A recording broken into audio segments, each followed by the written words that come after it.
Hello MSc students. आज हम MSc में पेपर नंबर 4 कॉम्प्लेक्स एनालिसिस देखने जा रहे हैं।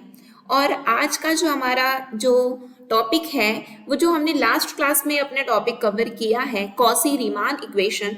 तो कॉसी रीमान इक्वेशन के हम कुछ क्वेश्चंस आज सॉल्व करेंगे जो कि डेफिनेटली आपके एग्जाम के लिए बहुत ही इंपॉर्टेंट साबित होंगे, चाहे वो आपके सीटी हो चाहे वो आपका एंड सेमेस्टर हो।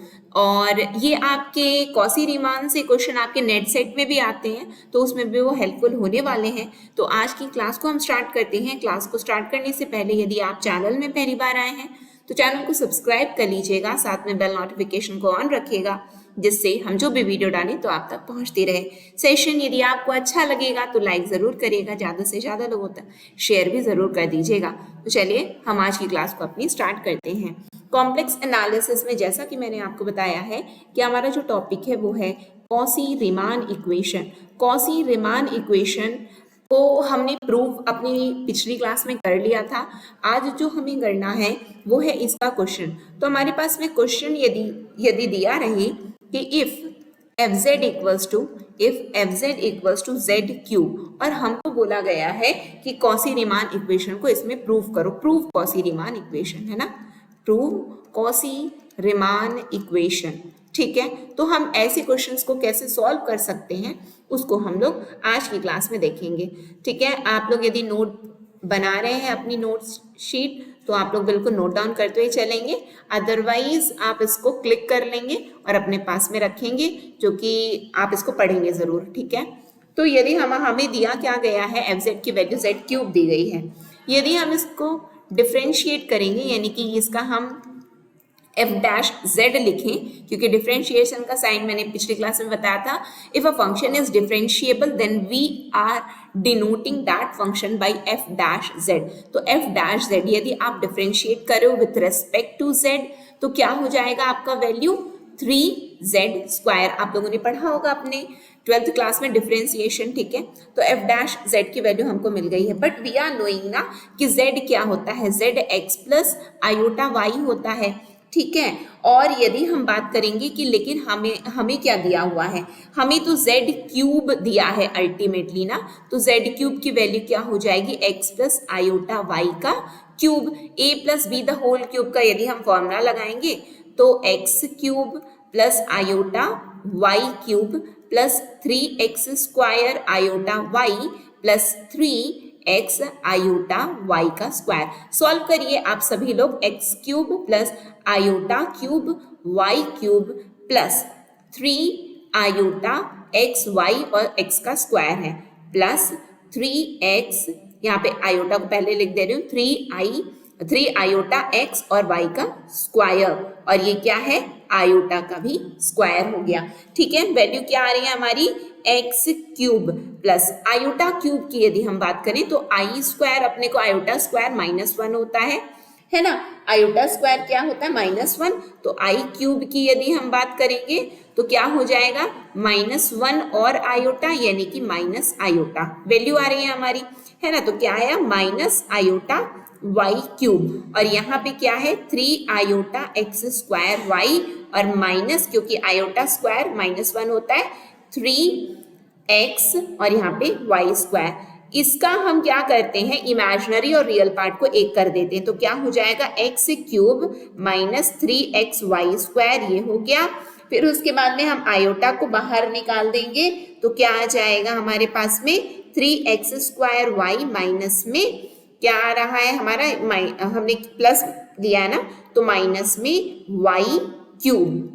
ठीक है, माइनस में वाई क्यूब, यानी कि हमें एक बात समझ में आई कि u ऑफ एक्स वाई क्या आया हमारा, इस पेज से देखिए, u ऑफ एक्स वाई है हमारा एक्स क्यूब माइनस 3xy² क्या है, एक्स क्यूब माइनस 3xy², और v पार्ट क्या है, इमेजिनरी पार्ट क्या है हमारा 3x, क्या लिखा हुआ है 3x² है ना, 3x² minus of Y cube, ये हमारे पास में u और v आ गया है।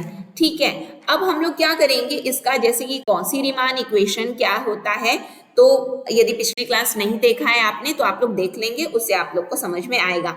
अब हमको u को विथ रेस्पेक्ट टू x अपने को डिफरेंशिएट करना है and with respect to y। Similarly v को भी with respect to x differentiate करेंगे और विथ रेस्पेक्ट टू y हम लोग डिफरेंशिएट करेंगे। बातें एकदम क्लियर है क्या आप लोगों को? आगे बढ़ते हैं। जब हमको डिफरेंशिएट करना है विथ रेस्पेक्ट टू x तो क्या हो जाएगा वैल्यू, तो यहाँ पे वैल्यू आएगी डेल बाई डेल x और यहाँ पे x cube minus of 3x y square.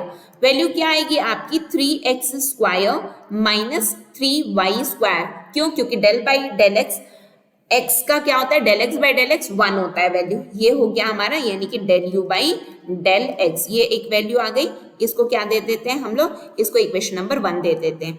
अब u को हमको with respect to y differentiate करते हैं हम लोग, तो विथ रेस्पेक्ट टू y हमारी क्या वैल्यू आएगी, x cube minus of 3x y square. यहाँ पे ये तो वैल्यू 0 हो गई और यहाँ पे माइनस है और यहाँ पे 2 इधर आ जाएगा, 3 2 6xy। ठीक है, कहीं पे कोई डाउट? यानी कि अल्टीमेटली हम देखें तो del u by del y की वैल्यू आई है माइनस ऑफ 6xy। ठीक है, ये वैल्यू आ गई, ये इक्वेशन नंबर 2 ले लिया। सिमिलरली y को हम v को with respect to x differentiate करते हैं। जब हम इसको डिफरेंशिएट करेंगे तो क्या है 3x square y minus of y cube. ठीक, इसको यदि हम सॉल्व करें तो क्या आ जाएगा 6xy और यहाँ पे क्या वैल्यू आ रही है 0। ठीक है, यानी कि अल्टीमेटली हमारे पास में del v by del x क्या आया 6xy आया। फिर इसको इक्वेशन नंबर 3 दे देते हैं। फिर v को with respect to y differentiate करेंगे तो डेल अपॉन डेल y, ये क्या हो जाएगा 3x square y minus of y cube. क्या आया वैल्यू हमारा 3x स्क्वायर माइनस ऑफ, ये क्या आ जाएगा आगे तो 3y स्क्वायर, 3x स्क्वायर और माइनस ऑफ 3y स्क्वायर, ये क्या है del v by del y। इसको हम क्या दे देते हैं, इक्वेशन नंबर 4 दे देते हैं। आप देखिए यहाँ पे क्या हमारा del u by del x यानी कि इक्वेशन नंबर 1 और इक्वेशन नंबर 4 एक जैसा है, बिल्कुल है। तो हम बोलेंगे कि फ्रॉम 1 एंड 4 वैल्यू क्या आई हमारी, from 1 and 4 del u by del x, क्योंकि पहले क्या किए थे u को विथ रेस्पेक्ट टू x किए थे, फिर v को विथ रेस्पेक्ट टू y करने पे सेम वैल्यू आई। ठीक है, फिर अब आप देखो आपका इक्वेशन नंबर 3 6xy आया है, इक्वेशन नंबर 2 आपका माइनस 6xy आया है, केवल माइनस का फर्क पड़ा ना और कुछ फर्क नहीं पड़ा है। तो हम क्या ये बोल सकते हैं क्या कि del u by del y यानी कि विथ रिस्पेक्ट टू y किए थे किसके बराबर है, minus of del v by del x के बराबर है क्या? जी बिल्कुल है। ठीक है, तो जब ये वैल्यू हमारी यहाँ पे ऐसे आ रही है तो हम या फिर हम बोल सकते हैं हमारा del v by del x minus del u by del y।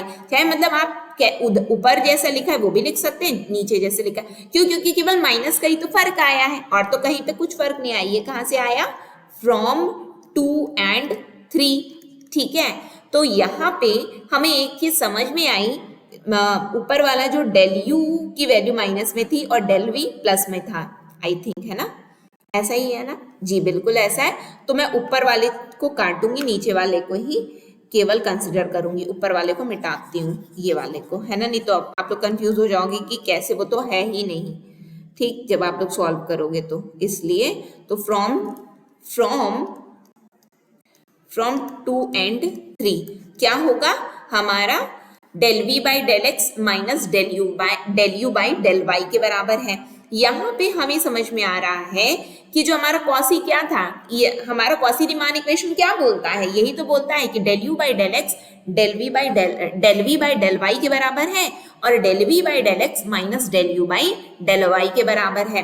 तो हमारा ये क्या है, this is a Cauchy Riemann equation. Proof क्या करना था, यानी कि हमारे पास में दिया हुआ था तो ये प्रूफ हो गया। देखो क्वेश्चन फिर से पढ़ लो आप लोग। क्वेश्चन हमसे बोला गया था कि यदि एफ जेड क्यूब है तो हमको सीआर इक्वेशन में इसको सेट करना है। यानी कि CR इक्वेशन को हमको प्रूव करना है। तो बस हमने प्रूव कर दिया। हम स्टार्ट कहाँ से किए, डिफरेंशिएट करके। डिफरेंशिएट आप नहीं भी करते तो चल जाता, क्योंकि अभी इसका तो यूज हमारे पास में हुआ नहीं है कि 3z² होता है, बट फिर भी यदि हम बात करें कि वैल्यू आखिरकार हमने कैसे निकाली, तो आपको समझ में आ रहा हो कि z x plus iota y करके हमने वैल्यू को निकाला, उसको सॉल्व किया, देन हमने डिफरेंशिएट बस किया है। हमने f डैश z क्यों लिया, because if a function has a limit then it is a differentiable, हमने अपनी पिछली क्लास में पढ़ा है। ठीक है, तो वहां से ये कॉन्सेप्ट आया है हमारा, और उसी कॉन्सेप्ट से ये हमारा हो जाता है यहाँ पे प्रूफ। तो आशा है कि आप लोगों को चीजें समझ में आई होंगी, और आप लोग बिल्कुल इसका नोट्स भी बना रहे होंगे, क्योंकि ये बहुत ही इम्पोर्टेंट सेक्शन है आप लोगों की पढ़ाई के लिए। ठीक है, चाहे वो नेट हो, चाहे वो सेट हो, चाहे वो आपका MSc ही क्यों ना हो। ठीक, तो आज की क्लास को हम यहीं पे एंड करेंगे। आप सभी का बहुत बहुत धन्यवाद कि आप सभी जुड़े, और वीडियो यदि आपको पसंद आई हो तो लाइक करिएगा, ज़्यादा से ज़्यादा लोगों तक शेयर ज़रूर करिएगा। ठीक, नेक्स्ट सेशन में मिलते हैं। नेक्स्ट सेशन तक के लिए आप सभी को नमः शिवाय, optimistic learning. Thank you for the session. जय हिंद, जय भारत।